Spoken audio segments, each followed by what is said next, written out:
नमस्कार, हाजिर हूँ मैं आज की नई कहानी के साथ। और आज की कहानी है बॉलीवुड, ड्रग्स और सियासत। पिछले 2 दिनों से मानसून सत्र जब से शुरू हुआ है, उम्मीद ये की जा रही थी कि मानसून सत्र में जो इम्पोर्टेंट विधेयक हैं उसके अलावा लॉकडाउन के दरमियान जिस तरह की समस्याएं आई हैं लोगों के सामने, जिस तरह से बेरोज़गारी की समस्या को लेकर नौजवानों ने पूरे सोशल मीडिया पर एक आंदोलन चलाया, उस पर बात होगी। जो समस्याएं आई प्रवासी मजदूरों को अपने घर लौटने में, अफरा तफरी में लगाया गया लॉकडाउन की वजह से, इन समस्याओं पर बात होगी। लेकिन पिछले 2 दिनों से बातें तो कई इश्यूज़ पर हो रही है, इस पर नहीं हो रही है जिस पर बात होनी चाहिए। घूम फिर कर बॉलीवुड, ड्रग्स और उसको लेकर जो राजनीति है वो केंद्र में छाया हुआ है। कल रवि किशन ने जब बॉलीवुड में ड्रग्स की समस्या के बारे में बात की, तो आज जया बच्चन ने, समाजवादी पार्टी की राज्यसभा सांसद ने, उस पर बहुत कड़ा रिएक्ट किया। क्या जया बच्चन का इतना तगड़ा रिएक्शन वाजिब है? क्या रवि किशन ने किसी राजनीतिक मंशा के साथ ड्रग्स का मामला उठाया सदन में, लोकसभा में?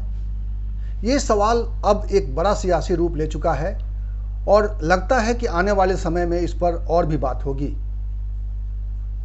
क्योंकि बॉलीवुड और सियासत का रिश्ता अब धीरे धीरे थोड़ा गाढ़ा हो रहा है, थोड़ा और उस पर रंग चढ़ रहा है। जब दूसरी बार प्रधानमंत्री बने नरेंद्र मोदी, तो वो मुंबई गए थे। आपको याद होगा कि मुंबई गए थे और उन्होंने तमाम फिल्म स्टार्स के साथ एक मुलाकात की थी। तो प्रधानमंत्री नरेंद्र मोदी खुद बॉलीवुड में दिलचस्पी रखते हैं, बॉलीवुड के सितारों में दिलचस्पी रखते हैं। बॉलीवुड के जो आकर्षण है युवाओं के बीच में, उस आकर्षण को शायद भारतीय जनता पार्टी और प्रधानमंत्री नरेंद्र मोदी उसको इनकैश करना चाहते हैं, उनको भुनाना चाहते हैं अपने पक्ष में। ये भी एक कोशिश दिखाई देती है।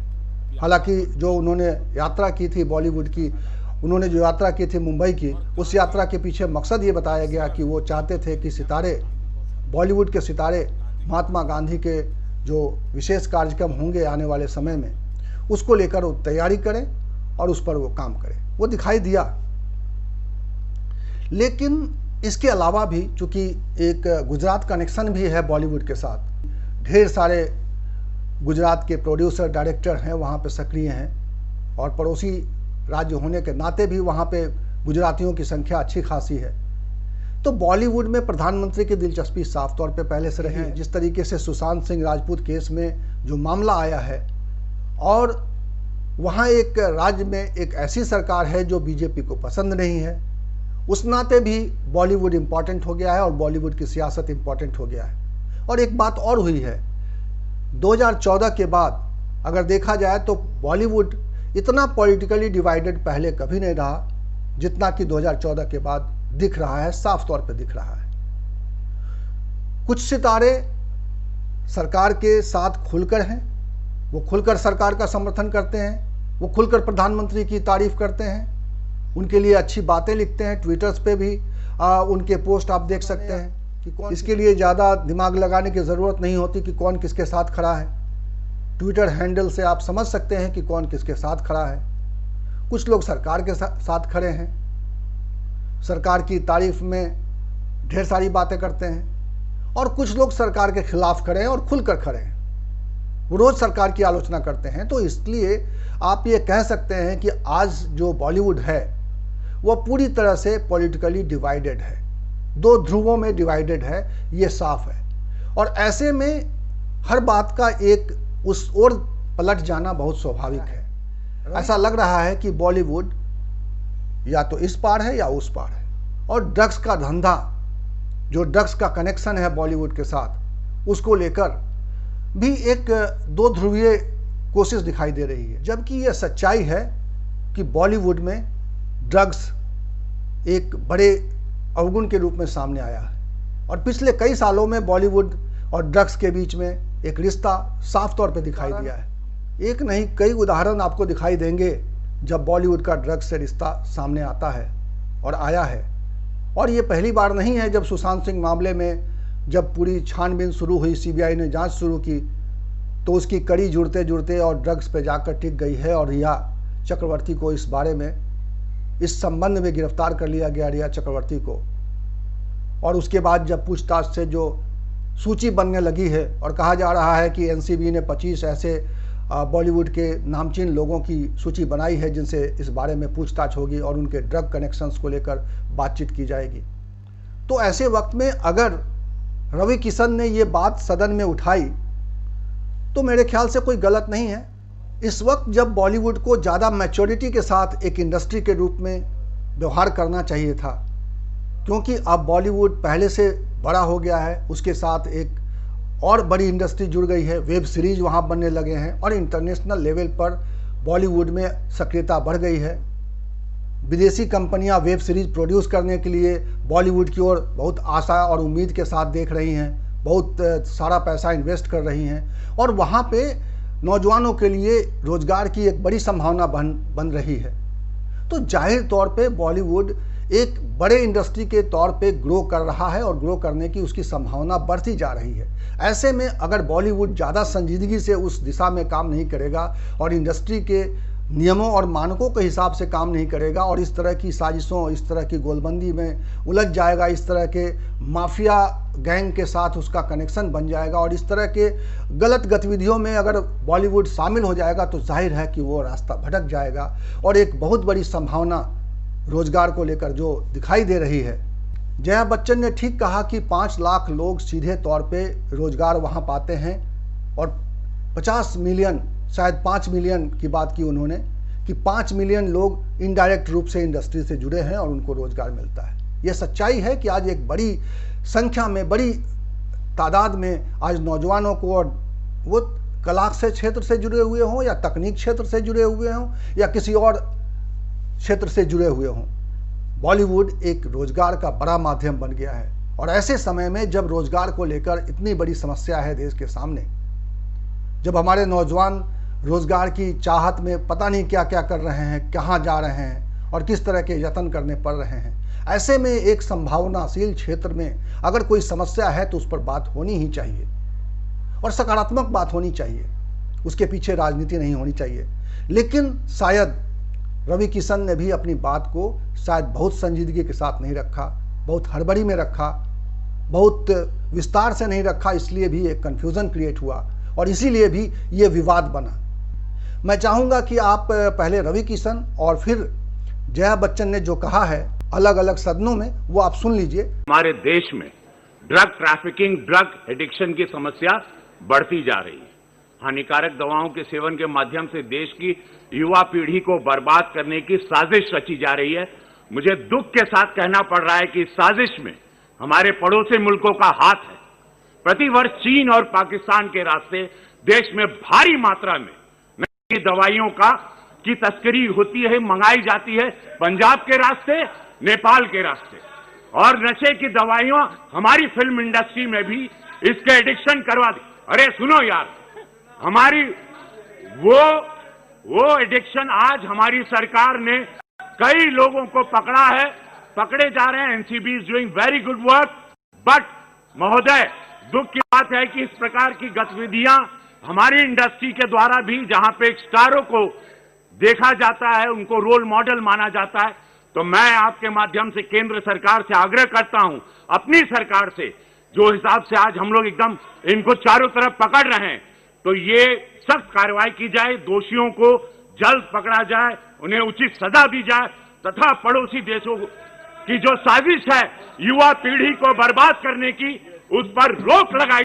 In order to divert the attention of the people, we are being used to be flogged by the social media and the government's non-support. Sir, people who have made their name in this film industry have called it a gutter. I completely disagree and I really disassociate, and I hope the government tells these people who have made their earning, name and fame in this industry to stop using such language. There are people in the entertainment industry who are some of the highest taxpayers. They are still being harassed. all kinds of promises are being made to entertainment industry, but never ever kept. Sir, I get very worked up and very emotional. I have too many things to say, but you're not giving me enough time and opportunity to speak. Sir, I think the government must stand by the entertainment industry, because the entertainment industry always comes forward to help the government in whatever good work that the government takes up. They come and speak for them, they support them. If there is a national calamity, they come forward, they give money, they give their services. I think that it is very, very important that the government must support this industry and not kill it just because there are few people. You cannot tarnish the image of the entire industry. Right. This industry brings international name and recognition also, apart from the political people. I was really embarrassed and ashamed that yesterday one of our members in the Lok Sabha spoke, who is from the industry, against, I'm not taking a name, against the film industry. It's a shame. जिस थाली में खाते हैं उसमें छेद करते हैं. गलत बात है. I need the protection. The industry needs the protection and support of the government. साफ है, बिल्कुल साफ है और पानी की तरह साफ है कि बॉलीवुड इंडस्ट्री में इस वक्त जो ड्रग का कारोबार है वो कहीं ना कहीं वहाँ के प्रतिभाओं को गलत दिशा में ले जा रहा है. जो अब तक तस्वीर पेश हुई है और जो कहानियाँ सामने आ रही हैं सुशांत सिंह राजपूत के बारे में, और जिस तरीके से बॉलीवुड में पैसे बढ़ रहे हैं, पैसे लोगों के पास आ रहे हैं, और देखा जा रहा है कि देर रात होने वाली पार्टियों में सिर्फ शराब और ऐसी चीज़ें नहीं परोसी जा रही हैं बल्कि ड्रग्स परोसे जा रहे हैं. क्योंकि आज से नहीं, पिछले कई सालों से, मुझे तो ध्यान है बहुत पहले रणदीप सिंह हुड्डा भी रात में पकड़े गए थे. वहाँ के स्थानीय पुलिस ने, छोटे पुलिस वालों ने उनको पकड़ा था और थाने में उनको रात भर बंद रखा गया था. तो ऐसे न जाने कितने किस्से आए. संजय दत्त का किस्सा आपको याद होगा कि ड्रग्स के चक्कर में वो किस तरह से उनका करियर खराब हुआ और किस तरीके से उनका फिर इलाज कराना पड़ा. तो ड्रग्स का शिकार बॉलीवुड कोई नया नहीं है. और आज अगर ड्रग्स का ये मामला नाक के ऊपर से आ गया है तो निश्चित रूप से इस पर चर्चा होनी चाहिए, इस पर बात होनी चाहिए, इस पर विचार होना चाहिए, इस पर जानकारी और इस पर जांच होनी चाहिए. और इसको हवा में उड़ा देना या इसको नज़रअंदाज कर देना, मुझे लगता है कि एक बहुत बड़े संभावना वाले क्षेत्र में किसी तरह की अव्यवस्था को ओके कर देना है, अव्यवस्था को हाँ कर देना है. इस पूरे मामले में एक बात और साफ है कि नरेंद्र मोदी, जैसा मैंने आपको शुरू में बताया कि नरेंद्र मोदी का एक बॉलीवुड कनेक्शन बन गया है.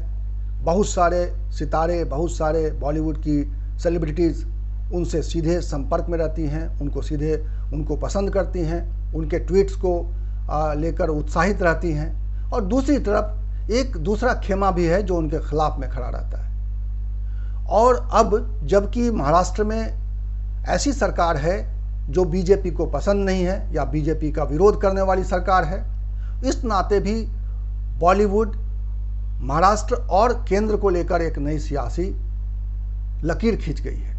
ये लकीर आने वाले समय में किस रूप में हमारे आपके सामने आएगी इस वक्त नहीं कह सकते, लेकिन ये साफ है कि एक विभाजन रेखा दिखाई दे रही है और ये मामला यहीं खत्म होता हुआ नहीं दिखाई दे रहा है. क्योंकि अगर मोदी का बॉलीवुड कनेक्शन है तो ठाकरे परिवार का भी एक बॉलीवुड कनेक्शन शुरू से रहा है. और इस कनेक्शन की वजह से बॉलीवुड आज ऐसे दोराहे पे खड़ा है. और ऐसी स्थिति में बॉलीवुड आज राजनीतिक रूप से बिल्कुल दो फाड़ में बटा हुआ है, दो टुकड़े में दिखाई दे रहा है. कुछ लोग प्रदेश सरकार के साथ खुलकर दिखाई दे रहे हैं और कुछ लोग केंद्र सरकार के साथ कदम से कदम मिलाकर आगे बढ़ना चाहते हैं. ये स्थिति बॉलीवुड को कहाँ ले जाएगी और क्या इस समस्या का, जो समस्या इस वक्त सामने आया है सुशांत सिंह राजपूत केस के बहाने, इस समस्या का कोई निदान निकल पाएगा इस वक्त? ये निदान तभी निकल पाएगा जब राजनीति से ऊपर उठकर इस समस्या का हल तलाशा जाए, इस मामले की, इस समस्या की गहराई में जाया जाए और एनसीबी को राजनीतिक रूप से दखलंदाजी के बगैर काम करने दिया जाए. अगर एनसीबी राजनीतिक छत्रछाया में इस काम को करेगी तो निश्चित रूप से ये मामला सिर्फ सुर्खियों में बनकर रह जाएगा और इस समस्या का समाधान नहीं निकल पाएगा। और आने वाले समय में यह युवा पीढ़ी जो अकूत संपत्ति वहाँ से बना रही है बॉलीवुड में, इंडस्ट्री में, वो उसकी अकूत संपत्ति उसके स्वास्थ्य को लेकर, उसके स्वास्थ्य खराब करने के काम आएगी। ड्रग्स के पैडलरों के पास चली जाएगी, ड्रग माफियाओं के जेब में उसकी कमाई चली जाएगी, गाढ़ी कमाई। और बॉलीवुड में जो कला का केंद्र के रूप में जो एक तकनीक विस्फोट जो हुआ है फिल्म इंडस्ट्री में, फिल्म निर्माण में, उसके केंद्र बिंदु बनने की बजाय यह एक ऐसे अंधेरे कुएं की ओर बढ़ जाएगा, एक ऐसे अंधेरे मोड़ पे जाके मुड़ जाएगा जहां से इसका निकलना मुश्किल होगा। बॉलीवुड, ड्रग्स और सियासत को लेकर ये थी मेरी रिपोर्ट। इसी तरह की रिपोर्ट के साथ मैं एक बार फिर आपके सामने आऊँगा। तब तक के लिए नमस्कार।